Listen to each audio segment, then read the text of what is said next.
Hello and welcome to episode number 27 of the Deep Dive into Analysis podcast with myself, Bart, and Dylan. I'm on fire. I'm on fire. I know if you tell me, I feel it. I say, I'm heading back into the tunnel. Picture this, a coach in the 1890s scribbling player movements into a notebook on the touchline so he's able to give players feedback and advice at halftime. Fast forward to today, and those notes have become terabytes of GPS data, instant replays, and algorithmic insights, birthing the role of the performance analyst. But here's the question. Is performance analysis still just a tool for coaches, or has it evolved into a wider discipline of sports science? That's exactly what we're exploring. The story of performance analysis is one of constant evolution. As Eves explains, its roots stretch back to the 19th century, when people first tried to measure and record sport. By the late 20th century, Hughes and Franks had formalized notational analysis, transforming subjective coaching notes into objective systematic data. Then came the digital revolution. Video software, wearable tech, and tracking systems moved PA from observation to evidence-based decision-making. Analysts began influencing tactics, training loads, and recruitment, marking the shift from the descriptive feedback to applied sports science. And that's where Stanley and Boardman's model helps us understand the modern landscape. They describe analysis as a three-phase process: pre-match, live, and post-match, each involving data capture, interpretation, and communication. It shows how today's analyst isn't just a data collector, but a translator who turns complex information into insight that shapes performance. But this evolution has also created tension. As Nichols, James, Wells, and Pamar found, many coaches still view performance analysis primarily as a service role, delivering quick visual feedback to support immediate tactical decisions. In their study across Paralympic and Olympic sports, coaches described analysts as information specialists who filter and translate data rather than scientific investigators in their own right. However, recent work by Francis, Kite, and Bateman paints a different picture. Analysing over 100 professional job advertisements, they found that the modern analyst roles increasingly demand sports science knowledge, data modeling skills, and research literacy. Characteristic more assigned with a scientific discipline than a simple coach support tool. So as PA continues to evolve, one question still remains. Is the analyst a service provider for coaches or a scientist driving performance understanding? Well, let's unpack that and explore both perspectives, their implications for the profession, and what the future might hold for performance analysis. So Bart, I'm curious as to which side of the debate you sit on. Well, personally, I'd argue that despite all the technological developments, performance analysis is still a primary tool for coaches. Its role continues to be about providing tactical insight, objective feedback, and visual communication that help coaches make immediate decisions rather than building new scientific knowledge. Take tactical planning. Wright, Atkins, and Jones found that 93% of professional coaches said that performance analysis directly informs their short-term decision making, and 68% regularly received annotated clips following performances. That shows that analysts are feeding coaches immediate, actionable insights, the sort of information used to tweak pressing systems or shape training sessions for the next match. As Lyle explains in his coaching process model, performance analysis fits neatly within coaching feedback loop.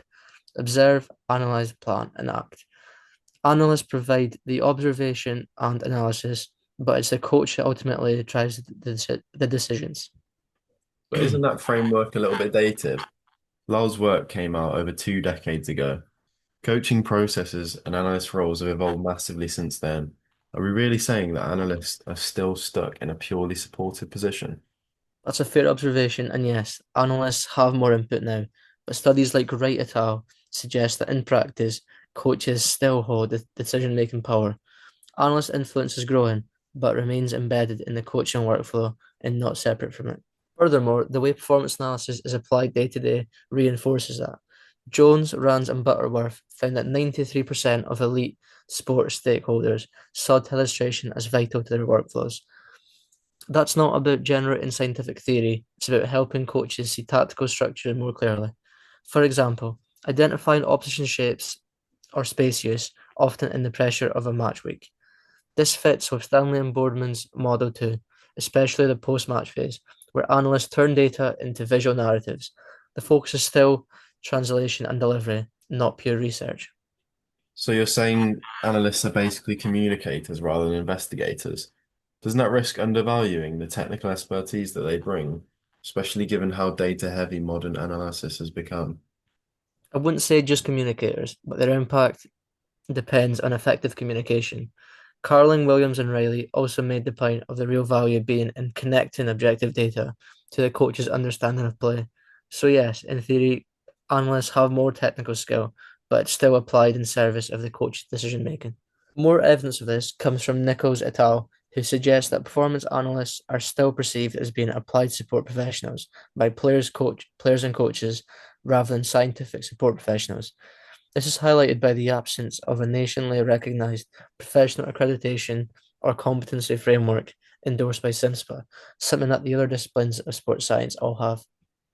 That's a really compelling case you put forward, and the evidence does show PA's deep roots in coaching.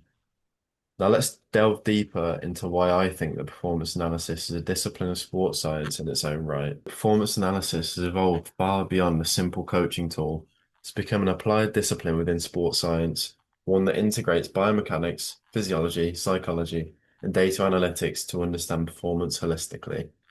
As Martin O'Donoghue, Bradley, and McGrath highlight, the analyst's role now demands scientific literacy, research design capability, and a multidisciplinary mindset. They describe analysis as a professional practice underpinned by evidence-based reasoning. To me, that doesn't sound like a technician following instructions. It sounds like a scientist. If we look at applied settings, the integration is clear. Raya Castellano and Uriondo described how professional football academies now use analysis to connect strength and conditioning, sports psychology, and skill acquisition, creating player development models grounded in science. And Wedding, Woods, Sinclair, and Licht showed similar trends in Elite Rugby League, where analysts inform training load management, injury prevention, and player monitoring, all areas traditionally owned by sports science. That's interesting, but isn't that still supporting sports science rather than being science? I mean, just because analysts contribute to multidisciplinary teams doesn't mean performance analysis is a scientific discipline in its own right. That's fair, but it's not just contribution. Analysts now produce and apply research. Studies like Bumpurus, Cronin, and Miller showed that analysts, coaches, and athletes engage in mutual knowledge exchange, not one-way support. Analysts test hypotheses, evaluate reliability and validity, and refine models of performance. That's textbook scientific practice. This shift reflects a change in purpose. Traditionally, as Franks, Goodman, and Miller, and later Hughes described, notational analysis was about quantifying what happened, but now analysts are asking why it happened. More frameworks like Carling, Williams, and Riley's embed performance within a systematic model of behavior, context, and decision making. Analysts use data not just to describe events, but to explore how relationships between tactics, physical load, and outcomes come about. Sure, but can we call that science if the majority of the practitioners are still delivering reports to the coaches rather than publishing in journals? Well, that's changing fast. Francis, Kite, and Bateman analyzed over 100 analyst job descriptions and found a major shift. Employers now expect skills in data modeling, research design, and interdisciplinary collaboration. Analysts are being hired for their ability to interpret complex systems, not just process clips. That's a fundamental redefinition of expertise. So to me, performance analysis is no longer just for coaches. It's a science-driven discipline, one that produces tests and applies knowledge across data, psychology, and physiology. And it's about understanding systems, not just supporting decisions. That's a very reasonable take. Maybe the real issue isn't whether performance analysis is a tool or a discipline, It's how the profession defines itself moving forward. Because right now, it seems to be both a scientific field and a coaching support service, and that duality might be its greatest strength. Thank you all for listening, and we hope you enjoyed this week's episode. Now it's your turn. Let us know in the comments who you agree with, or if you think we're both wide of the mark. Tell us your opinion on where performance analysis lies on the sporting spectrum in your mind. Thank you.